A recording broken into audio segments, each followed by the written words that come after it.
నమస్తే. ఈరోజు మనం మాట్లాడుకోబోతున్నది చాలా important concept the unwinding your life. అంటే ఒక ఇంతకుముందు వచ్చేవి మనకొక క్యాసెట్లు లాంటివి. అవి ఇలా వచ్చాక కొంచెంసేపటికి అది బయటకొచ్చేసేవి. బయటకొస్తే మళ్ళీ పెన్సిల్ పెట్టి వెనక్కి తిప్పుకునేవాళ్ళం కదా! అలాగే ఎప్పుడైనా మీరు ఒక పాట వింటున్నారు, అనిపించింది. మీరు మళ్ళీ వెనక్కి వెళ్తారు. రీవైండ్ ఆర్ బ్యాక్ వెళ్లి చూస్తారు కదా! మన జీవితంలో కూడా చాలా విషయాలు అలా రీవైండ్‌లో ప్లే చేస్తూ ఉంటాం. ఎప్పుడో ఎవడో అన్న మాట లేదా ఏదైనా డిస్టర్బెన్సు, ఫ్యామిలీలో ప్రాబ్లమ్సు, డైవర్సు, కోర్ట్ కేసెస్ లేకపోతే జరిగిన నష్టము, లేకపోతే ఫ్యామిలీ ఇష్యూస్, లేకపోతే అయ్యో! నా పిల్లవాడు ఇలా అయిపోయాడని ఒక సీన్‌ని మనం రీవైండ్ చేస్తూ వింటూ ఉంటాం కదా! ఆ వింటూ మన ఇప్పుడున్న జీవితాన్ని చాలా పాడు చేసేసుకుంటూ ఉంటాం. ఎంత పాడు చేసుకుంటామంటే ఎందుకు ఆలోచించానవన్నీ? అవి ఆలోచించడం వల్ల నా లైఫ్ ఆగిపోయిందే అని ఒక బాధలో ఉండి, ఇప్పుడు ఎటూ గాకుండా స్టక్ అయిపోతాం. ముందుకి వెళ్ళలేము, వెనక్కి వెళ్ళలేము. నా లైఫ్ పోయిందే అనిపిస్తుంది. దాన్ని కరెక్ట్ చేసుకోవడానికి చాలామంది తప్పులు చేస్తారు. ఒకాయన 20,00,000 పెట్టి బిట్‌కాయిన్ ఆర్ క్రిప్టో కరెన్సీలో డబ్బులు పెట్టాడు. క్రిప్టో కరెన్సీ అనగానే అది ఎక్కడ ఉంటుందో, ఎందుకుంటుందో, ఎన్ని రోజులు ఉంటుందో మనకు తెలియదు. హై రిస్క్‌తో కూడినది. సో, పోయాయి. 20,00,000 కదా! మళ్ళీ క్రెడిట్ కార్డ్‌తో పెట్టి ఇంకెవడో చెప్పాడంటే 20 ఇప్పుడు పెట్టు 2,00,00,000 వస్తాయని. మళ్ళీ పెట్టాడు. మళ్ళీ పెట్టాడు. ఇట్లాగా 4, 5 20 లక్షలు 80,00,000 అయింది. 80,00,000 అప్పయిపోయింది కదా అని వైఫ్‌ని అడిగి, ఒక పొలం అమ్మించి, ఇంకొక 80,00,000 తీసుకొచ్చి, ఇది కడదాములే అనుకుని, కట్టడానికి ఇంకొక 4 రోజులు ఉందనగా, ఈ 80,00,000 పెట్టి దేంట్లోనో పెట్టేస్తే, అందులోంచి మళ్ళీ ఒక 4 రోజుల్లో డబ్బులొచ్చేస్తే, ఇవి కూడా కట్టేద్దాంలే అని చెప్పి, ఆ లోన్ ల్యాండ్ అమ్మిన డబ్బులతో కూడా మళ్ళీ ఇలాంటి బెట్టింగ్ యాప్సుల్లో, క్రిప్టో కరెన్సీల్లో పెట్టి డబ్బులు పోగొట్టుకున్నాడు. ఇప్పుడు దాంతో మొత్తం 1,60,00,000 అప్పయిపోయింది. 1,60,00,000 అప్పయింది సరికదా, మైండ్‌లో అరే! ఎవడైనా నాకు ఫ్రీగా డబ్బులు ఎందుకిస్తాడురా? నాకు ఫ్రీగా ఒక యాప్‌లో పెట్టి క్లిక్ చేసేస్తే డబ్బులు ఎందుకొస్తాయి? అలా గనక వస్తే డైరెక్ట్ అంబానీ, అదానీ వాళ్ళే చేసుకుంటారు కదా! నాకెందుకిస్తారు? అన్న కామన్ సెన్స్ లేకుండా బ్రతుకుతారు. ఇలా గనక ఉంటే, అలా గనక ఉండి తప్పు చేసేసి ఉంటే, కొంతమంది అందులోనే ఉండిపోయి, ఆ తప్పు మీద తప్పు మీద తప్పు రీవైండ్‌లో చేస్తుంటారు. నేనేం చెప్తానంటే అన్‌వైండ్ యువర్ లైఫ్. జరిగిపోయినది జరిగిపోయింది. Pull it back, start fresh and లైఫ్‌ని ముందుకు తీసుకెళ్ళండి. ఓకే. అలా చెయ్యాలి అంటే మీ లైఫ్‌ని మళ్ళీ రీవైండ్ చేసి మళ్ళీ చెయ్యాలి అంటే మీరు 2 రకాల విషయాల్ని గుర్తుపెట్టుకోవాలి. ఒకటి ఇంటర్నల్, 2 ఎక్స్‌టర్నల్. లోపల మనం జరిగిపోయిన తప్పుని కరెక్ట్ చేయాలి. బయట జరిగిపోయిన తప్పుని కరెక్ట్ చేయాలి. బయట జరిగిపోయిన తప్పు కొన్ని సార్లు ఫైనాన్షియల్ ఉంటే నిజంగా కష్టం ఉంటుంది. బట్ ఎక్కడో చోట సెటిల్మెంట్‌కో, ఎక్కడో చోట వాళ్ళతో కూర్చొని మాట్లాడో, అధికారుల నుంచి మాట్లాడుకునో, ఏదో రకంగా ఫైనాన్సెస్‌ని మీరు కరెక్ట్ చేయొచ్చు.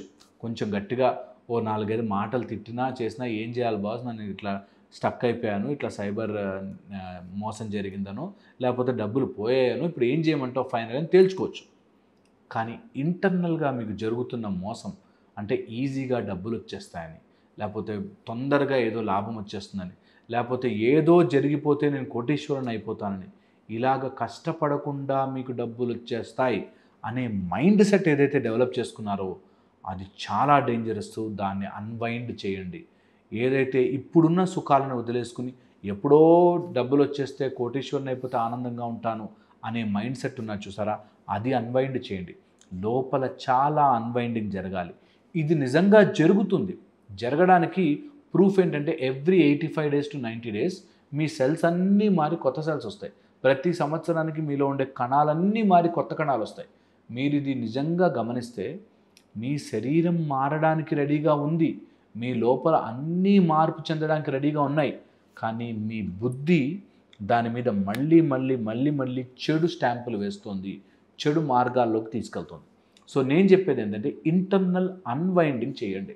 ఇంటర్నల్ అన్‌వైండింగ్‌కి, ఇంటర్నల్ డీటాక్స్‌కి ఫస్ట్ మీరు చేయాల్సింది ఫోన్‌లని దూరం పెట్టండి. ఫోన్లలో వచ్చే కంటెంట్ మేమంతా వీడియో ఎందుకు చేస్తాము? మీరు ఎక్కువసేపు మా వీడియోలు చూడాలని చేసే వీడియోలు మీ జీవితాన్ని మార్చేటట్టుగా, హెల్ప్ అయ్యేటట్టుగా ఉండాలి కానీ, మిమ్మల్ని ఒక చోట స్టక్ చేసేటట్టుగా ఉండకూడదు, మిమ్మల్ని ఒక చోట ఇరికించేటట్టుగా ఉండకూడదు.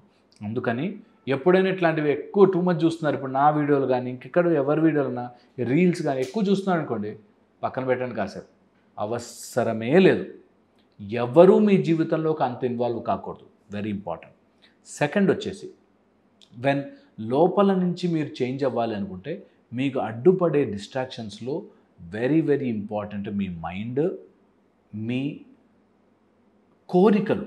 అంటే స్వీట్ తినేయాలని, లేకపోతే తొందరగా బిర్యానీలు తినేయాలని, లేకపోతే తొందరగా అమ్మాయిల వైపుకో లేకపోతే అబ్బాయిల వైపుకో డైవర్ట్ అయిపోవాలని, ఇలాంటి తొందరపాటు నిర్ణయాలు తీసుకుంటారు. సో వెంటనే డెసిషన్ తీసుకోండి, ఈరోజుతో అలాంటి పిచ్చి నిర్ణయాలు సింపుల్గా తీసుకోను.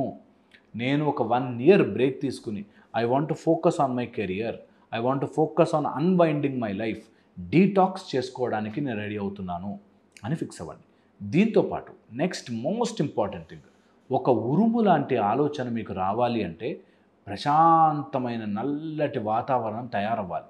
ఓకే, ఎప్పుడైతే నల్లటి మేఘాలు కమ్ముకుంటాయో ఉరుము అంత క్లియర్గా కనిపిస్తుంది, మెరుపు అంత క్లియర్గా కనిపిస్తుంది కదా. అలా కనిపించాలంటే కష్టం అనేది మీ జీవితంలో ఒక మెరుపుని తీసుకొస్తుంది అనేది నిజం. నేను కిర్మీర శంప అనే ఒక సూర్య ఉపాసన మార్గం నేర్పిస్తున్నప్పుడు చాలా చాలా ఇంపార్టెంట్ ఇది నేర్పిస్తాం. దట్ ఎంత కష్టము ఫేస్ అవుతుంటే అన్ని మంచి మెథడ్స్ ఉన్నాయి బయటకు రావడానికి. అప్పుడే మజా, అప్పుడే లైఫ్లో ఇన్ని కష్టాల నుంచి నేను బయటకు వచ్చాను, నేను గ్రేట్ రా అని మీకు అనిపించాలి అంటే మీరు దాటి బయటికి రావాలి అంటే మీకు ఒక ఉపాసన, ఒక సాధన, ఒక ప్రక్రియ తెలిసి ఉండాలి అంటే ఈ రోజుల్లో మీకు అంత ఈజీగా దొరకవు. అంత ఈజీగా దొరకాలి అంటే మీరు ముందు అంత స్ట్రాంగ్గా మీ మైండ్లో నిర్ణయం తీసుకోవాలి. ఎప్పుడు మా గురువుగారు కూడా మాకు చెప్తుంటారు, శిష్యులు గురువుల్ని వెతుక్కోర్రా, గురువులే మంచి శిష్యులు దొరుకుతారా అని వెతుకుతారు అని. నిజము కూడా అంతే. మీరు ఎప్పుడైతే రెడీగా ఉంటారో మీకు టక్కుమని గురువు ప్రత్యక్షమవుతాడు. ఎప్పుడైతే అర్జునుడు రెడీగా ఉన్నాడో అప్పటిదాకా బావా అని తిరిగిన కృష్ణ పరమాత్ముడు గురువయ్యి ఉపదేశం చేశాడు. అందుకని మీరు కరెక్ట్గా రెడీగా ఉంటే మీకు గురువు ఆ రూపంలో వచ్చి హెల్ప్ చేస్తాడు. ఓకే, సో ఇది చాలా చాలా ఇంపార్టెంట్. ఇంటర్నల్గా మీరు అన్వైండ్ చేసుకోవాలి, ఇంటర్నల్గా మీ జీవితాన్ని మార్చుకోవాలి అంటే మాత్రం ఇది ఒక్కటే మార్గం, సాధనా మార్గం. సో ఇన్ని రోజులు జరిగింది పక్కన పెట్టి ఒక సాధనా మార్గంలోకి వెళ్ళండి. లైఫ్ని కొత్తగా చూడడం స్టార్ట్ చేయండి.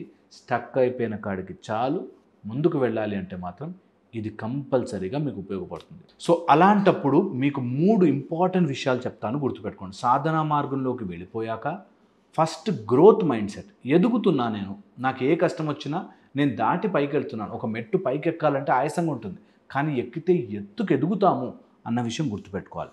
నెక్స్ట్ వచ్చేసి ఫిజియోలాజికల్ చేంజెస్. మీ మైండ్ మీ బాడీలో ఎన్నో ఫిజియోలాజికల్ చేంజెస్ వస్తుంది.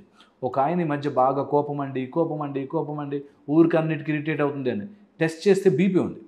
సో పాయింట్ ఏంటంటే మనకి తెలియకుండానే మన శరీరంలో ఎన్నో మార్పులు చేర్పులు జరుగుతాయి. అందుకే ఒక మంచి డాక్టర్ దగ్గరికి వెళ్ళి చెక్ చేయించుకుని ఫిజికల్ హెల్త్ బాగుందా లేదా, మొహమాటం ఏం లేదు, ఫిజికల్ హెల్త్ ఇంపార్టెంట్.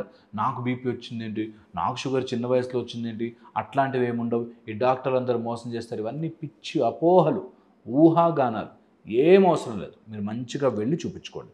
దాంతోపాటు మీరు కంపల్సరీగా గుర్తుపెట్టుకోవాల్సింది, ఎట్టి పరిస్థితుల్లోనూ భయం ఉండకూడదు. నేను ఉపనిషత్తులు చదివిన వాడుగా చెప్తున్నాను, ఏదైనా ఒక అద్భుతమైన ఉపదేశం మీకు కావాలి అంటే ఫస్ట్ అండ్ ఫార్మోస్ట్ థింగ్, దేనికి భయపడవద్దు, ఫియర్లెస్గా ఉండండి. ఫియర్లెస్గా ఏ విషయాన్నైతే మీరు భయపడతారో ఆ విషయమే మీ జీవితాన్ని కిందకి అధఃపాతాళానికి తొక్కేస్తుంది. సో ఎట్టి పరిస్థితుల్లోనూ భయాన్ని మీ జోలికి రానివ్వద్దు. ఎప్పుడైతే ఇది రెడీ పెట్టుకుంటారో, మీరు ఒక ధర్మ మార్గంలో ముందుకు వెళ్తుంటారో, ఆటోమేటిక్గా మీ జీవితం ఇన్ని రోజులు జరిగిన తప్పు మళ్ళీ ఒకసారి రిథంలో పడి అన్వైండ్ అయ్యి మంచి మ్యూజిక్గా మారుతుంది. మీ లైఫ్లో మంచి చేంజెస్ వస్తాయి. సో కంపల్సరీగా ఇది మీ లైఫ్ని ఇంక్లూడ్ చేయండి. ఒక మంచి సాధనా మార్గం తీసుకోండి, ఒక గ్రోత్ మైండ్ సెట్ పెట్టుకోండి. ఏదైనా ముందుకు వెళుతున్నప్పుడు కష్టం వస్తే దట్స్ ఓకే అన్నట్టు ఉండండి. ఫిజికల్ చేంజెస్, మీ మైండ్ వల్ల మీ ఫిజికల్ చేంజెస్, సైకోసొమాటిక్ అంటాం, అలాగ సైకలాజికల్ ప్రాబ్లం వల్ల, సోమా అంటే మీ బాడీ లోపల ఎలాంటి చేంజెస్, ఎలాంటి ఇబ్బందులు రాకుండా కేర్ఫుల్గా ఉండండి. అండ్ అన్నీ మీరు అనుకున్నట్టుగా జరుగుతాయి. మీరు కొంచెం టైం ఇవ్వాలంతే, సాధన చేయాలంతే. హోప్ నేను చెప్పింది అర్థం చేసుకుంటారని. మళ్ళీ ఇంకో వీడియోలో కలుస్తాను. Thank you so much.